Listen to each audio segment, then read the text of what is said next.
نحمده ونصلي على رسوله الكريم اما بعد اعوذ باللہ من الشیطان الرجیم ام حسبت ان اصحاب الكهف والرقیم كانوا من آیاتنا عجبا رب اشرح لي صدری ويسر لي امری واحلل عقدۃ من لسانی یفقهوا قولی سبحانك لا علم لنا الا ما علمتنا انك انت العلیم الحکیم اللهم ارنا الحق حقا وارزقنا اتباعه وارنا الباطل باطلا وارزقنا اجتنابه آمین یا رب العالمین۔ انشاءاللہ آج آیت نمبر 9 سے سورۃ الکہف کی مختصر تفسیر کا آغاز کریں گے۔ اس آیت سے اصحاب الکہف کے واقعے کا آغاز ہو رہا ہے، اور جو پہلی 2 آیات ہیں اس میں اللہ تعالیٰ نے اس واقعے کا ایک خلاصہ پیش کیا ہے، اور اس کے بعد پھر اس واقعے کی تفصیلات ہمارے سامنے آئیں گی انشاءاللہ، جو اللہ تعالیٰ نے اگلی آیات میں نازل فرمائی ہیں۔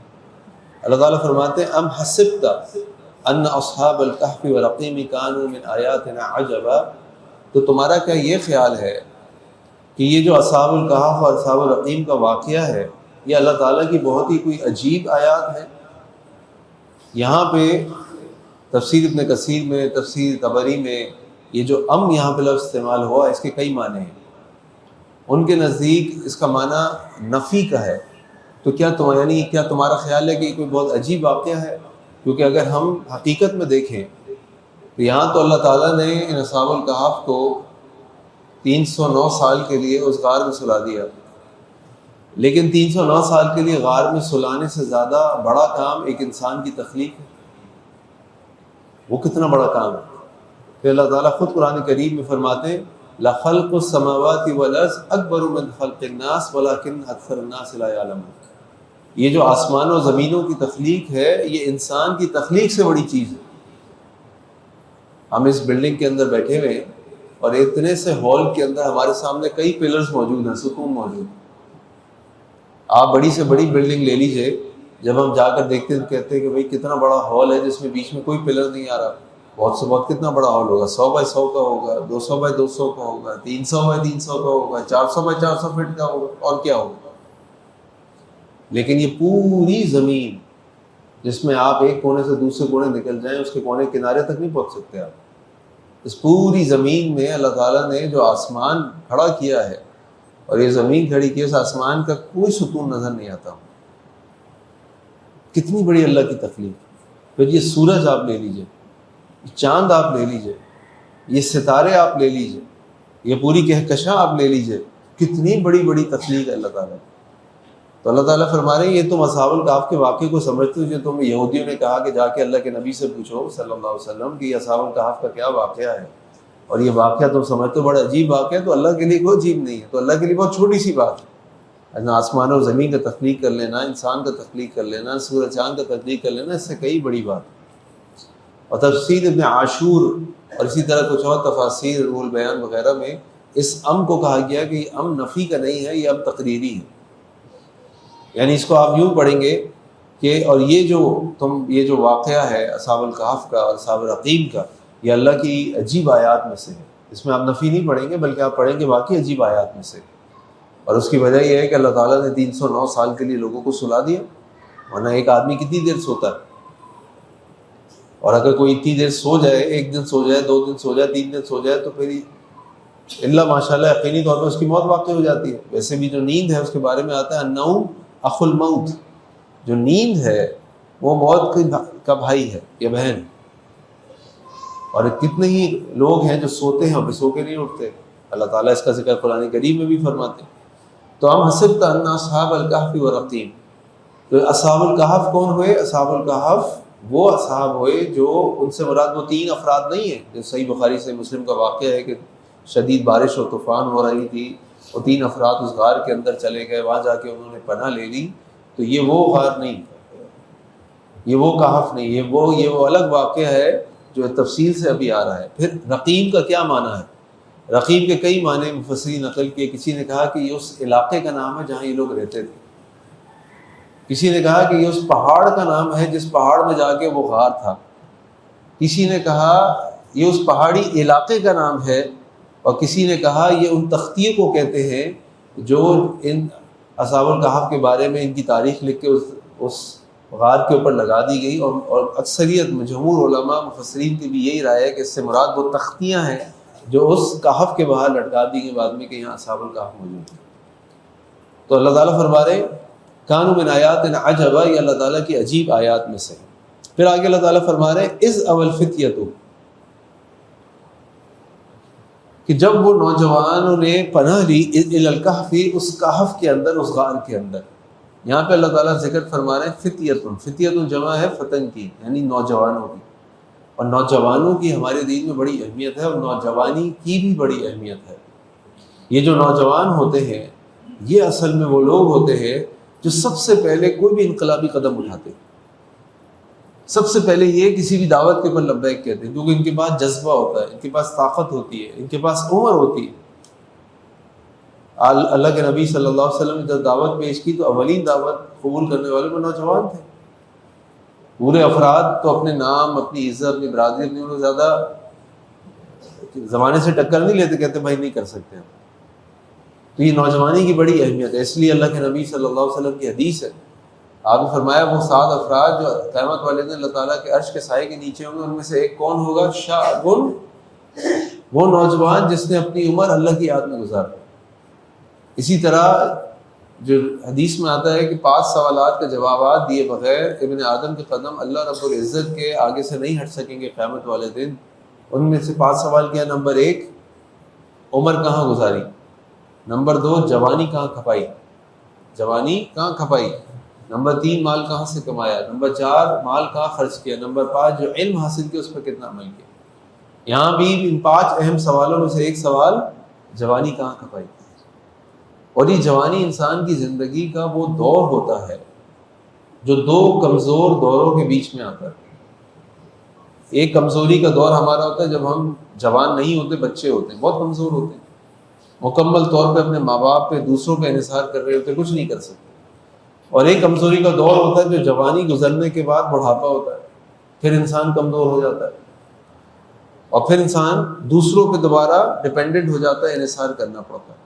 تو یہ جو فتیاں ہیں، نوجوانی ہے، یہ جو نوجوان ہیں، ان کی ہمارے دین میں بڑی اہمیت ہے، اور جس کو اللہ تعالیٰ نے یہ نوجوانی دی ہوئی ہے اس وقت، اس کو اس کی قدر کرنی چاہیے۔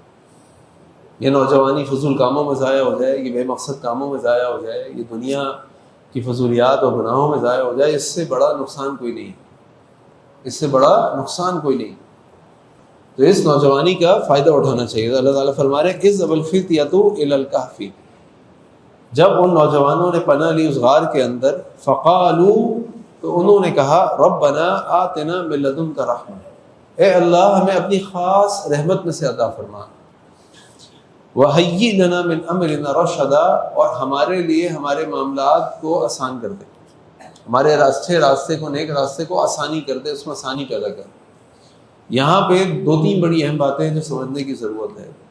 یہ اصحاب الکہف کا واقعہ بھی تفصیل قرآن کریم میں ابھی آگے آئے گی آیات میں۔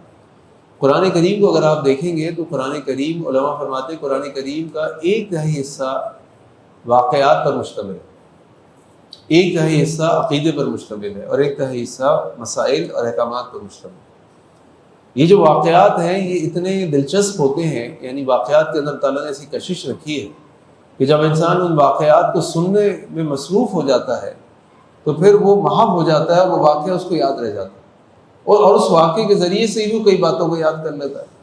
لیکن یہ یاد رکھیں جو واقعات اللہ تعالیٰ کی کتاب میں ہمیں ملتے ہیں، اللہ کے نبی صلی اللہ علیہ وسلم کی صحیح احادیث میں ملتے ہیں، وہ سچے واقعات ہوتے ہیں، وہ جھوٹی باتیں نہیں ہوتی۔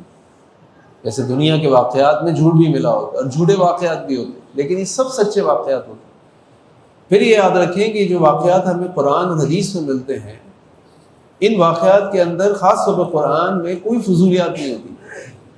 فضولیات سے مراد کوئی ایسی تفصیل نہیں ہوتی جس کا ہمارے عمل سے تعلق نہ ہو۔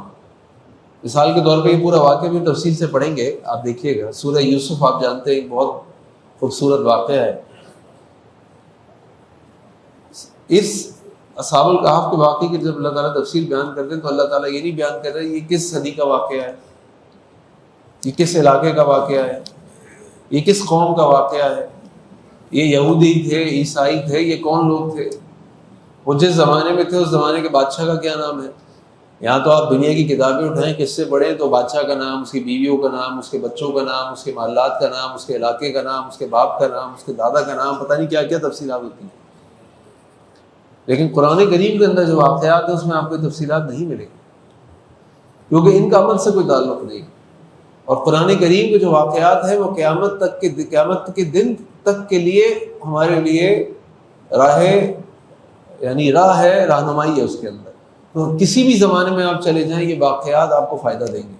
یہ نہیں ہوگا نہیں یار یہ ہمارا نہیں، یہ فلاں قوم کا واقعہ ہے، یہ فلاں علاقے کے حساب سے نہیں، یہ وہ واقعات ہیں جو لا زوال ہیں، جو ہمیشہ آپ کو فائدہ دیں گے۔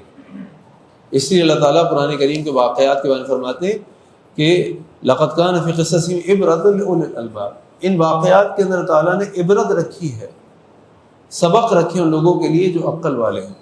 اسی طرح جو قرآن کے واقعات ہیں ان کو احسن القصص کہا جاتا ہے کہ یہ بہترین واقعات ہیں۔ تو یہ قرآنی واقعات کا نمبر 1 مسئلہ ہے۔ دوسری بات یہ ہے کہ ان نوجوانوں نے جب اپنی قوم سے بغاوت کی اور وہاں کی شرک کو چھوڑا، ایمان لے آئے۔ ایمان لانے کے بعد انہوں نے کیا کیا؟ بیٹھے رہے وہاں پہ؟ نہیں، اس ایمان لانے کے بعد انہوں نے عمل کیا، کوشش کی، آگے بڑھے۔ وہاں بیٹھے نہیں بلکہ اس ماحول سے نکلنے کی کوشش کی، اپنے آپ کو اس ماحول سے بچانے کی کوشش کی۔ یہ نہیں جی میں بڑا اچھا ہو گیا لیکن میں کیا کروں جی میرے گھر والے ایسے ہی ہیں، میرے دوست ہیں۔ بھائی دوست بدل لو، کچھ کرو، کوشش کرو۔ تو دعا بھی کرنی ہے اور کوشش بھی کرنی ہے، یعنی دعا بھی کرنی ہے اور دوا بھی کرنی ہے۔ یہ نہیں کرنا کہ بس دعا کی اور بس ہی ہو جائے گا۔ ایسا ہم اپنی دنیا کی زندگی میں تو نہیں کرتے کہ گھر میں صبح اٹھیں اور دعا مصلی بچھائیں، دعا کرنے بیٹھ جائیں اور اوپر سے منو سلوا کرنا شروع ہو جائے۔ دکانوں پہ جاتے ہیں، پڑھائی کے لیے جاتے ہیں، ادھر جاتے ہیں ادھر جاتے ہیں، کیوں؟ کچھ کمائیں گے تو کھائیں گے نا، کچھ محنت کریں گے تو ملے گا نا۔ تو جنت اتنے آرام سے تو نہیں ملے گی، جنت کے لیے قربانی بھی ہے، جنت کے لیے محنت بھی ہے، جنت کے لیے صبر بھی ہے، جنت کے لیے آزمائشیں بھی ہیں۔ تو جب ان نوجوانوں کی آزمائش ہوئی تو ان سب نے ارادہ کیا کہ ہم یہاں سے باہر نکل جاتے ہیں، کیونکہ یہاں کے لوگ تو ہمیں رہنے نہیں دیتے۔ اور نکل کے وہ کہاں گئے؟ وہ نکل کر گئے اس غار کے اندر۔ وہاں جا کے اللہ تعالیٰ سے دعا کی کہ اے اللہ ہمیں اپنی خاص رحمت سے عطا فرما دے اور اللہ تعالیٰ ہمارے معاملات کو آسان فرما دے۔ پھر اللہ تعالیٰ فرما رہے فَضَرَبْنَا عَلَىٰ أَذَانِهِمْ فِي الْكَهْفِ سِنِينَ عَدَدًا۔ اب تفصیلات شروع ہو رہی ہیں۔ فَضَرَبْنَا عَلَىٰ أَذَانِهِمْ میں عربی کا ایک محاورہ ہے، اور یہ محاورہ استعمال ہوتا ہے کہ جب انسان گہری نیند سو جاتا ہے تو اس کے کانوں پہ پردے پڑ گئے، اس کے کان بند ہو گئے۔ اب اس کو ہلکی پھلکی آوازیں جو ماحول میں آ رہی ہیں وہ بھی اس کو تنگ نہیں کر رہی، وہ گہری نیند سو رہے ہیں، آپ اس کے برابر باتیں کر رہے ہیں، اس کو پتہ ہی نہیں۔ تو اللہ تعالیٰ فرما رہے ہیں فَضَرَبْنَا عَلَىٰ أَذَانِهِمْ فِي الْكَهْفِ، ہم نے ان کے کانوں میں پردہ ڈال دیا، ان کو گہری نیند میں سلا دیا، سنین عددا، اس غار کے اندر کئی سالوں تک، کئی سالوں تک۔ کتنے سال؟ کتنے سال؟ یہ بھی ابھی آپ دیکھیں آگے اللہ تعالیٰ کیسے اس کو بیان کرتے ہیں۔ ثم بعثناهم لنعلم اي الحزبين احصى لما لبثوا امضا، اور پھر ہم نے ان کو اٹھایا تاکہ ہم ظاہر کر دیں کہ کون سا گروہ ان کی اس مدت کے بارے میں زیادہ علم رکھتا ہے، کیونکہ وہاں باتیں شروع ہو گئی، دنیا میں باتیں ہوتی رہی، وہ اتنے سال سوئے، اتنے سال سوئے، اتنے سال سوئے، وہ اتنے لوگ تھے، وہ اتنے لوگ تھے، وہ اتنے لوگ تھے، بھی تفصیلات آگے آئیں گی۔ اللہ تعالیٰ کہہ رہے ہیں ثم بعثناهم، پھر ہم نے ان کو اٹھایا۔ اٹھانے کے دو بعثہ کے دو معنی، ایک موت سے اٹھایا، ایک دین سے اٹھایا۔ تو بہرحال اللہ تعالیٰ نے ان کو اٹھایا تاکہ اللہ تعالیٰ یہ ظاہر کر دیں کہ ان دونوں میں سے کون سا گروہ صحیح اندازہ لگا پایا ہے، صحیح اندازہ لگا رہا ہے۔ نحن نقص علیک نبأہم بالحق، اور ہم یہ واقعہ آپ پر بیان کرتے ہیں حق کے ساتھ، یعنی جو اللہ تعالیٰ بیان کریں گے نا یہ حق اور سچ ہوگا۔ یہ جو تم لوگ باتیں کرتے ہو تمہارے پاس تو نہ تفصیلات پوری ہیں، اور تم نبی کریم صلی اللہ علیہ وسلم کو ٹیسٹ کرنے آئے ہو، ان سے پوچھنے آئے ہو جن کے پاس اللہ کی وحی آتی ہے۔ آؤ ہم تم کو بتاتے ہیں اس واقعے کی حقیقت پوری تفصیل کے ساتھ، حق کے ساتھ، کہ اصل میں اس واقعے کی تفصیل کیا ہے۔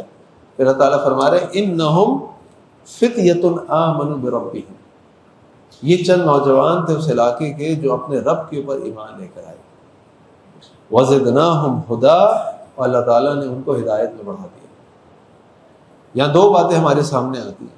ایک بات تو ہمارے سامنے یہ آتی ہے کہ یہ ایمان بھی لے کر آئے یہ ایمان لے کر آئے اور پھر اللہ تعالیٰ نے ان کی ہدایت کو بڑھا دیا۔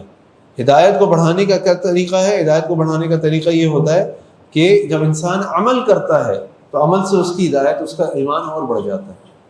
اور یہاں ہدایت سے مراد ایمان بھی ہے، وزدناہم ہدی، ہم نے ان کے ایمان کو بڑھا دیا۔ وہ اللہ پر ایمان لے کر آئے، انہوں نے نیک اعمال کیے، اللہ نے ان کے ایمان کو بڑھا دیا۔ اور وزدناہم ہدی سے ایک اور بات یہ ہے کہ امام بخاری رحمہ اللہ نے جو یہ بات ثابت کی ہے کہ ایمان بڑھتا بھی ہے اور گھٹتا بھی ہے، کیونکہ ہمارے مسلمان مسالک میں کچھ مسالک گروہ ایسے ہیں جو کہتے ہیں کہ ایمان منجمد رہتا ہے، ایمان نہ بڑھتا نہ گھٹتا، جبکہ یہ آیت اس بات کی دلیل ہے وزدناہم ہدی کہ ایمان بڑھتا بھی ہے، ایمان گھٹتا بھی ہے۔ اور بھی کئی پرانی آیات ہیں اور کئی واقعات ہیں، اس سے ہمیں پتہ چلتا ہے کہ ایمان بڑھتا گھٹتا بھی ہے۔ امام بخاری رحمہ اللہ نے اس بات کو ثابت کرنے کے لیے اس آیت کو بھی صحیح بخاری کے اندر اپنی دلیل کے طور پہ پیش کیا کہ وزدناہم ہدی، کہ ان کا ایمان بڑھ گیا۔ کیسے بڑھ گیا؟ وہ اللہ پر ایمان لے کر آئے اور ایمان لانے کے بعد جب انہوں نے اعمال کیا، اللہ تعالیٰ ان کے ایمان کو بڑھا دیا۔ تو انشاءاللہ کل ہم اس واقعے کی تفصیل میں اور جائیں گے اور آیات کو پڑھیں گے۔